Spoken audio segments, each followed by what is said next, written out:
Hello, so today we are going to do this problem, which is part of Leetcode daily challenge. First missing positive number. So basically we have an array of numbers and we want to return the smallest positive integer that is missing in the array. That is not present, so missing. And we again have the constraint that we had in the past 2 to 3 problems, which is it has to run in oven time and we have to use constant space.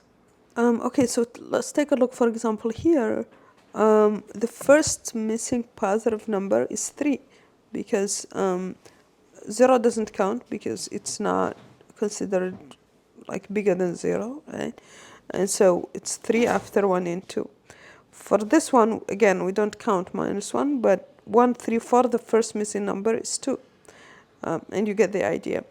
And the constraints are pretty big. The length of the array can be up to 10 to the power of 5. So this is actually very similar to the problem we had yesterday, where we had to look at we had to mark the numbers based on their indices and then do another pass to check.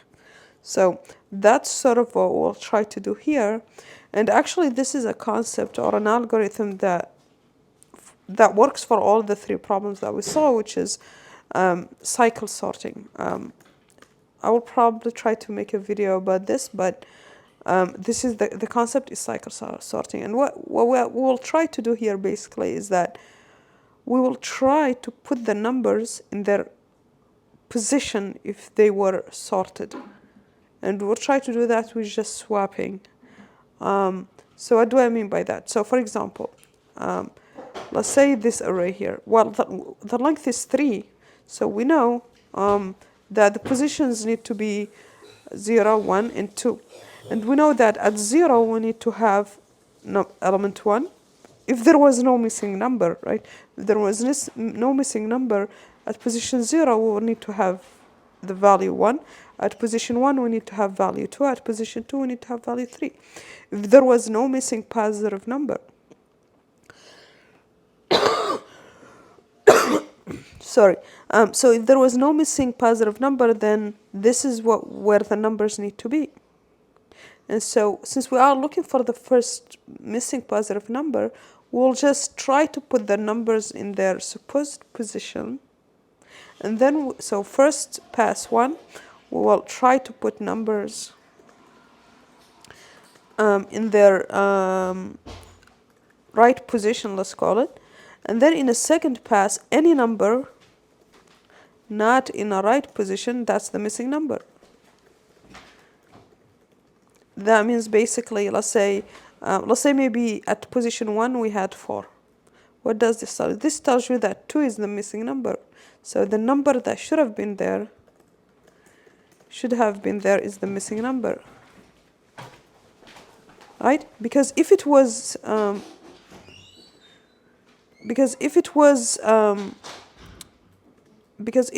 there, we would have put it in its place. And since it's not there, and this is the first one that we find that is not there, that means that's the missing number. This is the key insight of this cycle sorting. And why is it called sorting here? Because we actually try to put them in their ordered position. Okay? Now that's the structure of the algorithm that we'll try. But the other thing to note is that for any number that is either not positive, that is smaller or equal to 0, or that is bigger, right, than n, for these we don't really care. Because if we have a number, for example, let's take this one. If we have a number bigger than n, then we know that's not the missing number because the length of the array is n. So that tells you if the number is bigger than n, that means the missing number is before n. That's the first thing.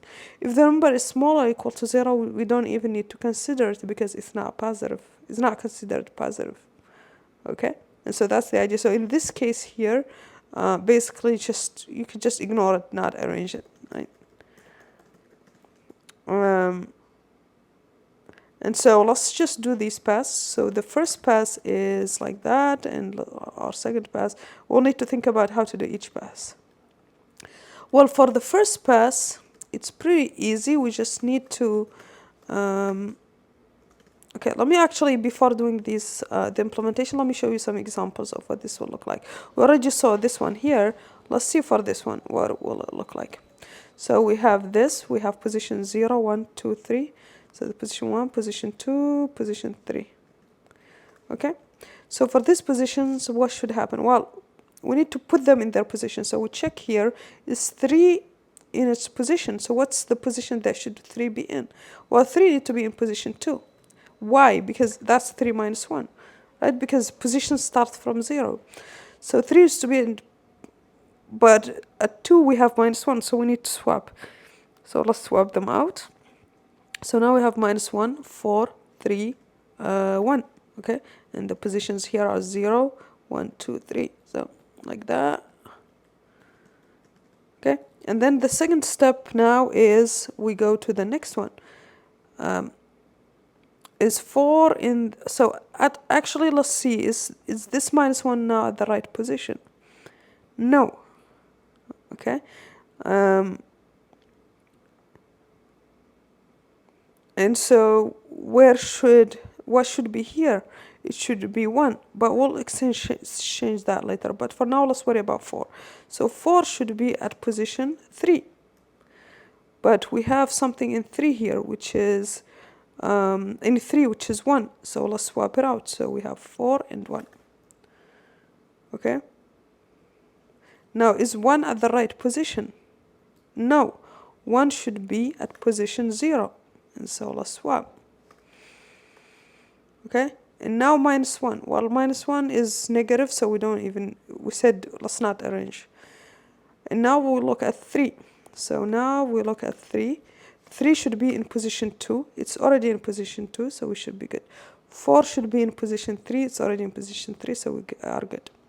Okay, so we did the rearrangement, and you can see it's actually sorted except the numbers that we don't need to arrange. Okay, so now we take a look.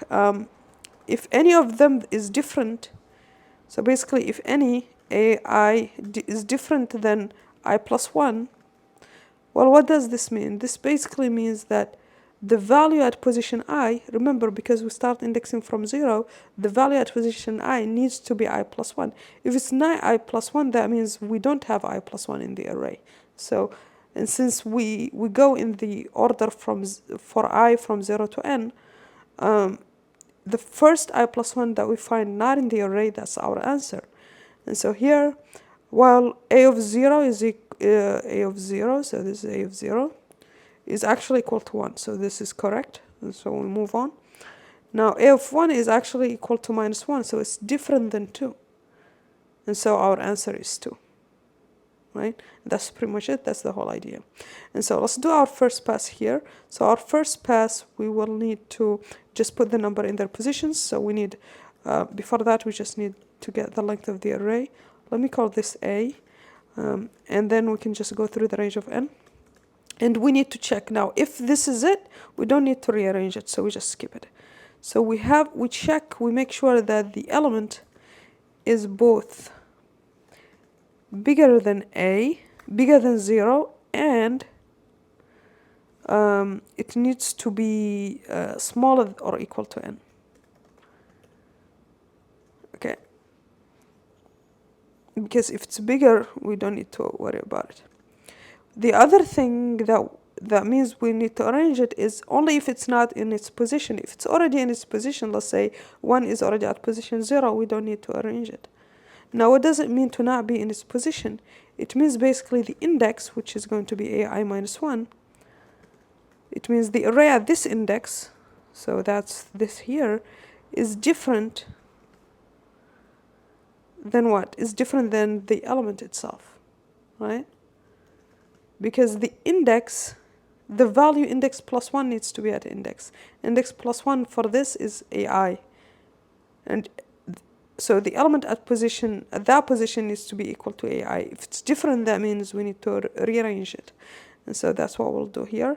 So I'll take this here like that, and then we'll take ai, and then we'll assign ai, and then assign this here. Okay? So that's the first rearranging pass. Basically, we just swap like we did in this example. And then once we do that, now we check and we just go through the element. And so if at any point we find AI that is different than I plus 1, we just return the I plus 1 because we know this is the smallest missing number.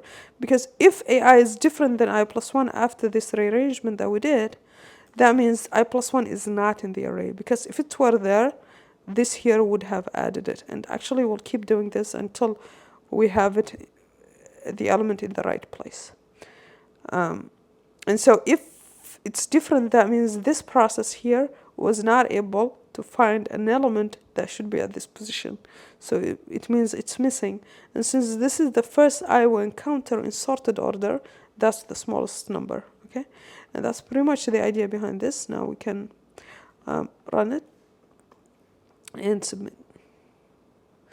Looks like we have problem if it's smaller than, if it's just one element. Let's see, so we need to return it here, right? So what should we return? Well, n plus 1 because, yeah, I think n plus 1 should work, yeah.